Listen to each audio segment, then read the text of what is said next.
All right, continuing on with my Bitcoin series. This week is how to, and then Bitcoin. Why not start with how to think about Bitcoin, and who better than Michael Saylor to explain how we should be thinking about Bitcoin? I've got a ton of video clips here. They're all real short. So if you got something to say, just pipe in, but we're going to rock and roll through these. You understand? At the point when it's not controversial and everybody agrees with you, everybody will own it. The price will be 100x. You won't be able to afford to buy 1% of what you want, right? You want to know it. You don't want them to understand it. Let them take 10 years to figure it out, because that's how you 100x. If you are waiting till everybody is buying Bitcoin, including your crazy uncle, then you have waited too long. You want to be buying it before everybody else starts buying it, before it 100x's. Yeah, that's how you 100x. Yeah, boy. Exactly. The extraordinary opportunity is the digital transformation of capital, the digital transformation of property, the digital transformation of money. And if you want to be a physicist and be deep about this, it's the digital transformation of matter and energy. As you know, if you've listened to Michael Saylor at all, he likes to get into the actual energy aspect of this. As of today, 0.1% of the capital in the world is digital. 99.9% is this, right? We're very early in the digital transformation cycle of capital, right? The world is living in analog assets. We have analog money, we have analog bonds, we have analog real estate, we have analog equity, we have analog art. A lot of analog stuff. Capital in the world is digital. Let me bring that 99.9% is. Again, Michael Saylor, how should we be thinking about Bitcoin? Bitcoin is the first digital asset. These are analog assets here. He is essentially saying if Bitcoin is the alpha asset, which that's what he believes, that's what we're believing, it's becoming an alpha asset, then it is going to eat into this $900 trillion worth of assets, gaining market share as it goes. Crypto proof of work is the best way to create digital capital. The world wants digital capital. What's the best way to do it? Crypto proof of work. That is to say, when you're running a proof of work mining operation that converts energy into information that can be secured and transferred via cryptography. Not all crypto is based on proof of work, and therefore not all crypto is digital capital. A lot of it just looks like a digital security. But what's special about this particular approach, which is, of course, the Bitcoin architecture, is it creates a decentralized asset. It creates a physical asset. There's a physical linkage to the real world via the electricity and the silicon that makes it thermodynamically sound and integrates it into the universe and not just the metaverse. It's sovereign. You can take custody of this. It's egalitarian. The protocol is open. Anybody, anywhere on Earth can engage in this network. It's permissionless. It's global, right? This is the best idea, the best way to create digital capital. So the key there for that takeaway is Bitcoin is created with proof of work, which you and I know this, but not all crypto is proof of work. There's proof of staking. There's proof of, I think, identity. There's a few of them, or a lot of them probably. And there's going to be more. But what's important is that Bitcoin is proof of work. And why that's important is it takes it from a digital world and makes it, and kind of brings it into the analog world, brings it into the real world. There's a tie. And like he said, it brings it into the real world, not just the metaverse any longer. So it's making it for lack of better words, the way that I look at it is it's making it a tangible asset. It's not just the best crypto asset. This is secured. This asset is secured by the most powerful computer network in the world. It's rapidly growing stronger. Hash rate's growing by 70% a year. It's growing that fast in bull markets and bear markets. It's an unstoppable thing. How much is 624 exahash? It's enough that all of the computer power of Microsoft or Amazon is not going to outdo this. You've muted yourself again. Of doing this, it's not the right technique. So all the computer power in the world of the biggest companies, not enough to throw off Bitcoin or to damage it even. So throw that out the window. That's awesome. $10,000, but you know what would really make these insults? She said my name. not threatened by all the GPU capacity. And what you have here is enough hash power to create a wall of encrypted energy that's nation state resistant, that's corporate resistant, that's Dr. Evil resistant, that's hacker resistant. There is no trick, there is no gimmick, there is no social attack. This is just raw digital power standing in the way of anybody that would try to undermine the integrity of the network. Let me ask you a question, Ben. He's talking about digital network, the strongest digital network. Do you think our world is going to be more digital tomorrow than it is today? More digital tomorrow than it is today. I mean, like, yeah, you could ask anybody that question and you could go as far out as you want. And I don't think our world will ever get less digital. And I don't think anybody else would think so. I agree with that. I think that's a no-brainer, right? It seems like. Right. So if that's the case and we're going to become exponentially more digital, wouldn't you want to be involved with the strongest digital network that exists, at least at this point? Dumb questions, I know, but these are the things I think about. No, this is when I'm thinking about investing in anything, it's like dumb it down to the most simple thing. You know what I mean? Like what everything goes wrong. Tell me what's the baseline reason for investing. And it's like, well, our world is becoming digital. Everything that we have is becoming digital. Even real world assets are getting digitized and put onto, the network, the blockchain.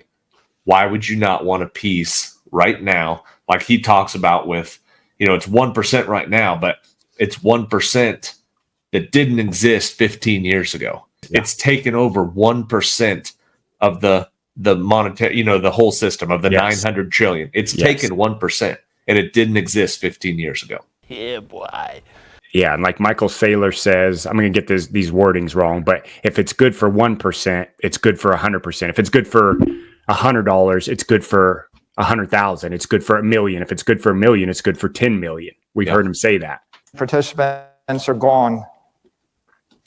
Well, Bitcoin's not just the best crypto brand. It's the best investment brand. It's cool. There is no second best investment brand. Top of the list. People know about the dollar, but dollar's not an investment unless you're in a country with the currency collapsing. And if the currency's not collapsing, then you need a different investment. Okay, Bitcoin's the most widely held investment asset in the world, right? People are coming to grips with that. I travel all over the world. I get on. So it's not just a digital asset. It's not just the best digital network. It is the best asset is where he's headed. Again, taking more of that $900 trillion asset share. It's buying into that. If it truly is the alpha asset, it's going to continue to buy into that from a asset standpoint, not just the digital network. Yeah. Maybe we own buildings. We own different buildings. Right? Maybe your building is worth more in Paris, but how does that help my building in Los Angeles? We're not on the same team. We're not on team building. The name of one company, Standard Oil. John D. Rockefeller launched Standard Oil, and it became such a household word. In fact, just about every oil company in America came from John D. Rockefeller's company. Half the oil companies in Europe came from John D. Rockefeller's company. We all zoned out and we thought oil. We forgot about the standard part. The standard part was this is the oil that's not going to blow up in your face and set your house on fire. This is the oil that's actually got clean chemical properties. Standardizing energy was the most powerful idea in the 20th century. Made the richest man in the 20th century and created every single energy company. But what is this? This is standard capital. This is standard wealth for 8 billion people. It's, so tell me the next standard, right? Give me another asset that goes up in value, not down in value, that's standardized, open to, and global to everybody. So he's starting to hint on it. It is global. We've talked a lot about this. It's not just in the US, it's everywhere. It's standardized as money, which is something I've never thought about. We weren't alive when oil and Rockefeller was around, but like he said, it used to be you might buy a product in oil wise and it might blow up in your face. He was the first one that it was guaranteed it did not. That's eerily similar to money. You buy random money, even a dollar, it might blow up in your. It's the dollar. Some of them are, yeah, it's interesting. In the 20th century, and created every single energy company. But what is this? This is standard capital. This is standard wealth for 8 billion people. It's, so tell me the next standard, right? Give me another asset that goes up in value, not down in value, that's standardized, open to, and global to everybody, right? And the answer is there is no second best, right? There's a standard investment brand. It's called Bitcoin. It's always interesting. It's egalitarian. You can buy $1 billion worth of it, and it's a pretty good idea to buy $1 billion, but you can buy $23 worth of it. And if you look at the wealthy in the world, they buy buildings, but how's a cab driver in Nigeria supposed to buy a fraction of a building, right? How's it impact the other 7.9 billion people that can't afford a building, right? This is egalitarian capital, egalitarian property, and it's prestigious, right? So this is the ultimate luxury brand.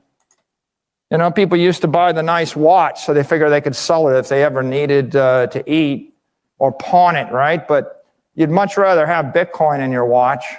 Bitcoin's the best digital commodity. There's no second best digital commodity. What is a digital commodity? It's the only crypto in the world recognized as an asset without an issuer by all major regulators. By all major regulators. Okay, the Chinese recognize it. The Russians recognize it. Right? The enemies of the U.S. recognize it. In Singapore, in the UAE, in the U.S., in Brazil, everywhere. This is the one thing everybody recognizes. So the question is why?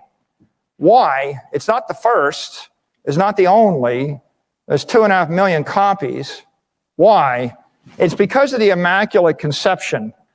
What is the Immaculate Conception? By the way, it's such a simple idea, and yet everybody that's copied Bitcoin hasn't got this simple idea in their head. Satoshi created a way. He gave it away. And he went away. Walked away. That's the idea. There's not a single major company in the world where someone created the company, gave it to the world, and walked off.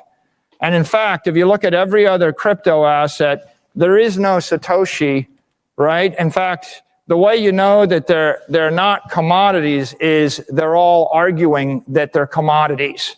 There was a lot packed in there. The world's best commodity. First of all, it's considered a commodity, which is crazy. That's hard to wrap your head around. And then it's Immaculate Conception. That's so easy for me to just overlook, and the whole structure and all the thing. But that is clearly what is made Bitcoin. That's probably the single most thing, right, that made it what it is today. Otherwise, it's not possible if it had been owned or kept by somebody else. Right. Rewiring the brain. It's not just the best digital commodity. It's the best commodity, right? Bitcoin's the only commodity in the world, that's digital. Everything else is a physical commodity. And because it's digital, it's fixed in supply. Everything else is physical, therefore not fixed in supply. That makes Bitcoin superior to gold, and gold is the king of commodities. So now we're getting in deep, calling it better than gold.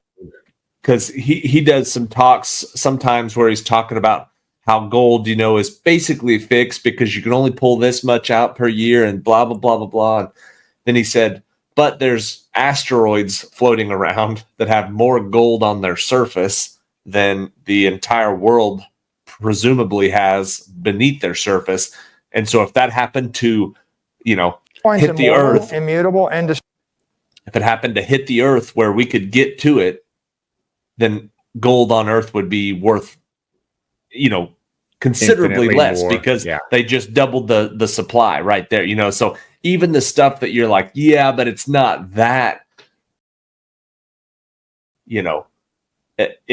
he says there's a limited supply of Bitcoin. There's a set supply of Bitcoin. And even though gold isn't a set supply, it's very hard to get. It's like, yeah, but what if, or while we're doing space travel, imagine Elon makes something that could grab an asteroid. If the whole thing's made of gold, you bring that back home. I mean, how valuable is gold if we can go grab gold asteroids and now we have gold everywhere? It's possible to gain more gold. It's impossible to gain more Bitcoin, period. Bitcoin's better than that. Bitcoin's immortal, immutable, indestructible. The whole idea of Bitcoin is I create an asset which doesn't live in the physical world, that lives in the virtual world. And because it's immortal, immortal is a pretty big word. What's the difference between inflating the gold supply 2% a year and inflating the Bitcoin supply 0% a year over 10,000 years? Well, the useful life of gold, the half-life of money in gold or half-life of capital in gold is 30 years. It's a difference between dying in 30 years or living forever.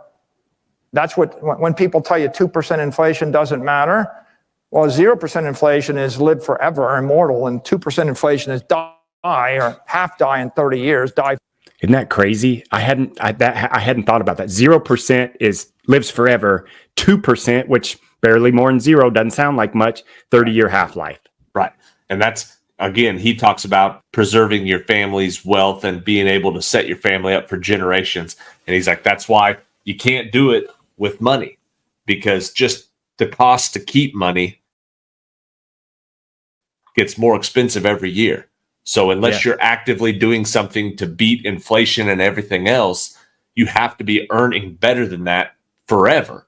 And it's the opposite with Bitcoin. You hang on to it. The longer you hang on to it, the more it's worth. Yeah, and the wealthier you get, the harder it is to hold on to that money. Right. Fully in 60 to 70 years. It really does matter. So the idea of immortality in your energy is pretty critical. Immutable, right? Is someone going to corrupt it? Indestructible? Is an act of God, a force majeure, going to destroy it? Everything else, all these other capital assets, they suffer from those risks. And because Bitcoin doesn't, it's inevitable. It's an inevitable idea. Why?